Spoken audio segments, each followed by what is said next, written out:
peut-être qu'on peut être juste en dessous de la notion d'exploit, mais pas loin. Mais en tout cas, ça serait un accomplissement fort pour le club, parce que la marche est haute, on en a bien conscience. Voilà. Mais exploit,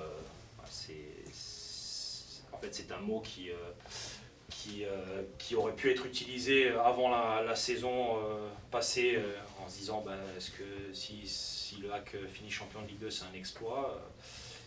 À partir du moment où on parle d'exploit, dans notre cerveau, ça veut dire ça va être très très très très dur. Et moi, j'ai pas envie d'installer ça auprès de mes joueurs. Donc c'est du domaine du possible et on doit le rendre effectif. La réalité, mais c'est aussi c'est une image à long terme. Et ce qui nous a réussi l'année passée, c'est de surtout travailler sur du court terme, c'est-à-dire match par match. Et c'est comme ça qu'on va le prendre. On a suffisamment d'humilité et on connaît très bien notre position pour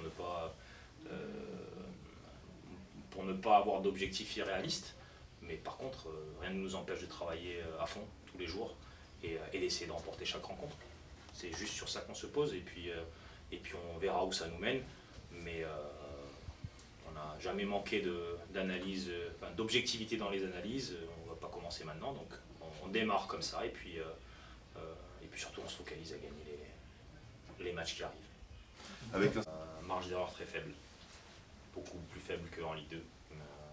Et c'est un élément sur lequel il est essentiel pour nous de travailler, de bien faire prendre conscience aux garçons de cette chose-là.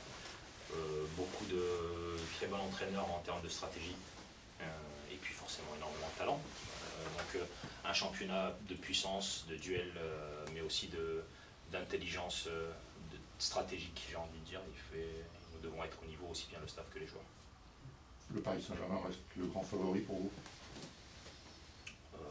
Je pense